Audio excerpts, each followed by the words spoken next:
ሰላም ጤና ይስጥልን ተመልካቾቻችን ከአንከር ሚዲያ ዝግጅት ክፍል ያክብሮት ሰላምታችንን እናቀርባለን። ዜናዎችን ይዤ መጥቻለሁ። መሳይ መኮንን ነኝ።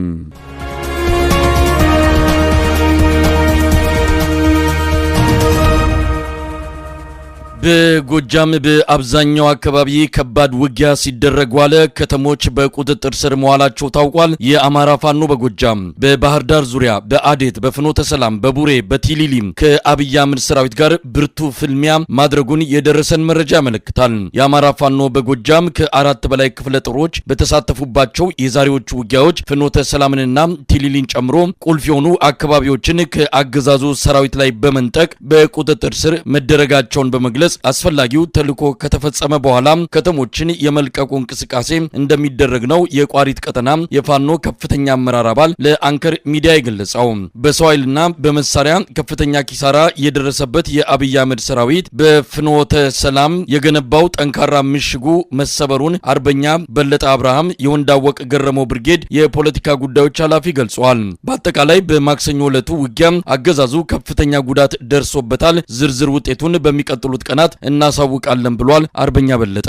ዛሬ እንግዲህ በዋናነት የስበት ማዕከሉ የትግላችን ዋና የዞኑ መናገሻ የሆነችው ፍኖተ ሰላም ነው በዋናነት የነበረው። እዚህ ውጊያ ላይ እንግዲህ ነበልባሎቹ የጽናት ተምሳሌት የሆኑት የገረመው እንዳውቅ ልጆች እንግዲህ ከ50 ኪሎ ሜትር በላይ አቋርጠው ከሌሎች ወንድሞቻቸው ከ5ኛ ክፍለ ጦር ወንድሞቻቸው ጋር በመሆን ውጊያ እያካሄዱ ነው ማለት ነው።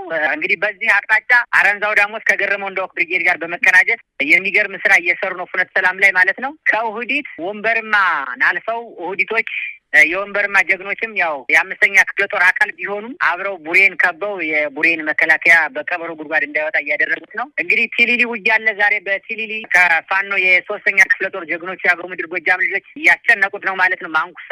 በዚህ ደግሞ እንደገና የፍኖተ ሰላምን ኃይል ለመቀነስ ሲል በአዴት አቅጣጫ ወደ ቋሪት ለመግባት ሙከራ የሚያደርገውን ኃይል ደግሞ የገረመው ወንዳውቅ ልጆች ተቀንሰው በመምጣት ከ1ኛ ክፍለ ጦር ጋር እየተቀናጁ በተለይም ደግሞ ውጊያ የማይሰለቸውና የጽናት ተምሳሌት የሆነው የቋሪት የደጋማው ክፍል በንቃት ወጥቶ ወደ ፍኖተ ሰላም አቅጣጫ ትኩረቱን ማድረግ እንዳለበት የገረመው ወንዳውቅ ብርጌድ ልጆች ያንን ሚዛን ለማስቀልበስ የመጣውን ኃይል ገትረው ይዘውትሏል ማለት ነው። ስለዚህ ዛሬ መሳይ በጣም በሚገርም ሁኔታ 5ኛ ክፍለ ጦር ሙሉ ከውህዲት እስከ ደንበጫ ድንበር ድረስ ውጊያ አለ ማለት ነው። በጣም ሰፊ ከቨሬጅ ነው ያለው። ይሄ በጣም ሰፊ ነው። አሁን ፍኖተ ሰላም በእኛ ቁጥጥር ስር ውላለች ማለት ነው። ምናልባት አካባቢዎችን በተመለከተ ቲሊሊም ሌሎች አካባቢዎችም ያለው ሁኔታ ከተማውን ከመቆጣጠር ባለፈ የተለየ ኦፕሬሽን እየተካሄደም እንዳለ መረጃዎችን እንሰማለን። ምናልባት ከተማውን ተቆጣጥሮ የመቆየት ወይስ ኦፕሬሽኖቹን አጠናቆ የመውጣት ነው እንቅስቃሴ እየተደረገ ያለው? በፋኖ የትጥቅ ትግል ውስጥ ከተማ መቀመጥ ምናልባትም የታጣቂን ስነ ልቦና በማስነስና ተስፋ አስቆራጭ የሆኑ የመዝናኛ ቦታዎችን ማብዛት ካልሆነ በስተቀር መሳይ በትጥቅ ትግል ውስጥ ከተማ አይመከርም። በግል ከተማ የምንገባው እንዳልሁ መንግስት ተዝናንቶ ስብሰባ ሲመራበት የነበረ ተቋም በሱ ቁጥጥር ውስጥ እንዳልሆነ ለማሳየት ካልሆነ በስተቀር አንድ በግልጽ የምነግር መሳይ ለምሳሌ መከላከያ ፍኖተ ሰላም ቢለቀው ከተማ ገብተን መቀመጥ አንፈልግም። እኛ ሌላ መንገድ አለን። ይሄው ቋሪት ተለቀቀ። ቋሪት ሲለቀቅ ቋሪት አልተቀመጥንም። እኛ 50 ኪሎ ሜትር ተጉዘን 50 ኪሎ ሜትር ላይ ነው ሄደን ቁጭ አልነው። ሰው ምንድነው ከተማ የምንገባው ለልዩ ኦፕሬሽን ነው። ኦፕሬሽናችን ምንድነው? እኒህ አጋሰስ የሆኑ ሆዳሞች የብልጽግና አሽከሮች ሲዶልቱት የነበረን ዱለታ ህዝቡን ሲሸውዱት የነበረን የማጭበርበር ቃላት ዜሮ እንደሆነ ለማሳየት ብቻ እንጂ ከተማ ገብተን ልንቀመጥ አይደለም። እንደው በምርኮ ደረጃ በኪሳራ ደረጃ የሚጠቀስ ነገር አለ ዛሬ በተለያዩ አካባቢዎች ከተደረጉ ውጊያዎች አንፃር? በቁጥር አሁን መሳይ ቅድም ስትደውልልኝም ገና እዚያው ላይ ስለነበርኩኝ ነው አልተመቸኝም ያልሁና ሬሳ ማንሳት አልቻለም። በነገራችን ላይ በተለይ በፍኖተ ሰላም አቅጣጫ በገወቻ የሚባለው እንግዲህ ገወቻ ሲባል ሰምተህ ከሆነ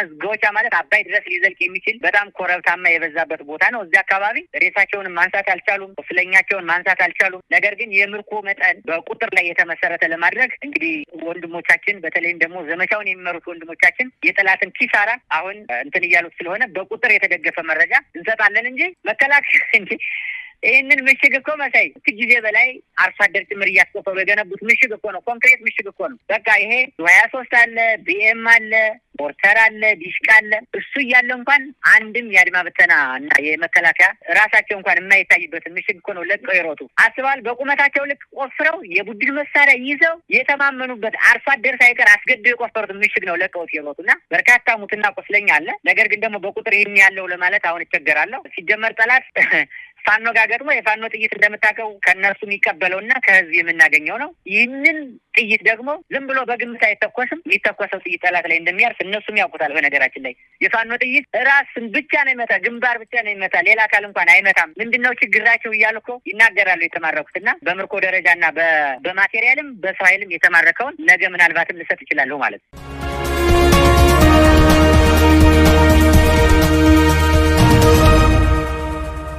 ይህ በእንዲህ እንዳለ በወሎ ቀጠና የፋኖ ኃይል ድል መቀዳጀቱን አስታወቀ። ቁልፍ የሆነችዋን የጊዳን ወረዳ መቀመጫ ሙጃ ከተማን ፋኖቹ መቆጣጠራቸው ታውቋል። በተለያዩ የደቡብና የሰሜን ወሎ ቀጠናዎች በርካታ ውጊያዎች መደረጋቸውን የአማራ ፋኖ በወሎ ህዝብ ግንኙነት ኃላፊ አርበኛ አበበ ፈንታው ለአንከር ሚዲያ ገልጿል። በሙጃው ውጊያ በርካታ የአብይ አህመድ ሰራዊት አባላት ሙትና ቁስለኛ መሆናቸውን የጠቀሰው አርበኛ አበበ በሙጃ ከተማ አስፈላጊው ኦፕሬሽን ከተፈጸመ በኋላ በቅርበት ዙሪያዋን ከበው እንደሚገኙ አመልክቷል። ያገዛዙ ወታደራዊ ተሽከርካሪዎችና ዲሽቃ የተጠመደበት መኪና ከነ መሳሪያው የወደመ ሲሆን ወሳኝ ሰነዶችን በመውሰድ አገዛዙ የሚጠቀምባቸውን የፓርቲ ዶክመንቶች ደግሞ በማቃጠል ከሙጃ ከተማ መልቀቃቸውን አርበኛ አበበ ከአንከር ሚዲያ ጋር በነበረው ቆይታ ገልጿል።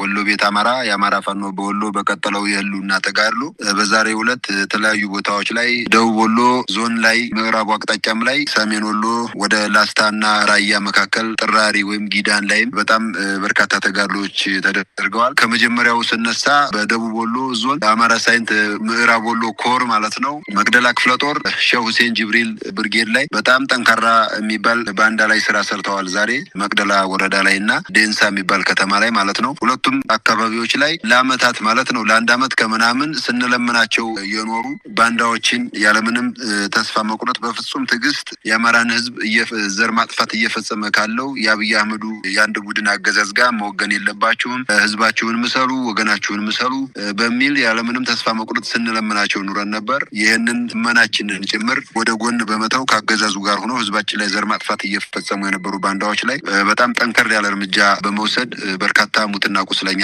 የተደረገበት ለሌላውም አስተማሪ ቅጣት የሰጠንበትና በርካታ ድሎችን የተጎናጸፍንበትን ውጊያ አከናውነናል ማለት ነው ሁለቱ ቦታዎች ላይ። ከዛ በዘለለ ሰሜን ወሎ አጠቃላይ ከራያ ጀምረህ ላስታን አልፈህ እስከ ደቡብ ጎንደር ድረስ እስከ እብናት ድረስ ባለው መስመር ላገዛዙ በጣም ወታደራዊ ገዢ መሬት የሚባለው አንዱ ጊዳን ወረዳ ዋና መቀመጫው ሙጃ ከተማ ነው። የሙጃ ወረዳ ለአንድ አመት ከምናምን ያክል ብዙ ትኩረት አልሰጠነውም ነበር። እዛው ላይ እንደተንጠለጠለ ነው የነበረው። ጠላት ይገቡበታል የሚል ስጋት አልነበረውም እና ጠላት ከበባም ስናደርግ ያው የተለመደ ነው እንጂ ይገባሉ ብሎ አላሰበም።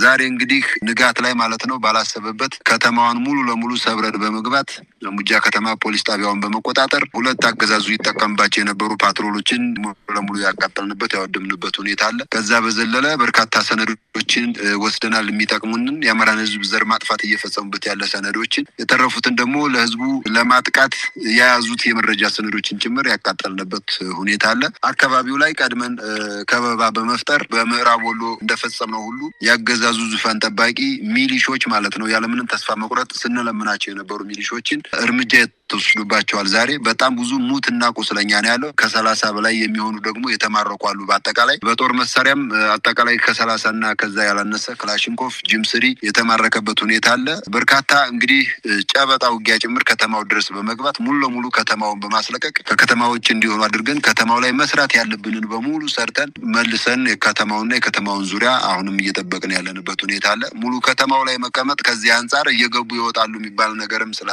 አገዛዙ ምስለኔዎች ሲያነሱ እንሰማለን እና ከዚህ ጋር ተያይዞ እዛ ቦታ ላይ የማንቀመጠው ከተማ ላይ ያለው ማህበረሰብ በሰፊው በብዛት ተከማችቶ የሚገኝበት ስለሆነ የድሮን እንቅስቃሴም ነበር። ዛሬ ምቹ ሁኔታ ስላልነበረ ነው ጥቃት ያልፈጸመው እንጂ እንቅስቃሴው ነበረ፣ በምድርም በአየርም የነበረው። ከዚህ ጋር ተያይዞ ህዝባችንን ማስጨፍጨፍ ስለሌለብን ነው የወጣ ነው እንጂ ገብተን ከተማውን ተቆጣጥረን መቆየት የምንችልበት ሁኔታ አለ።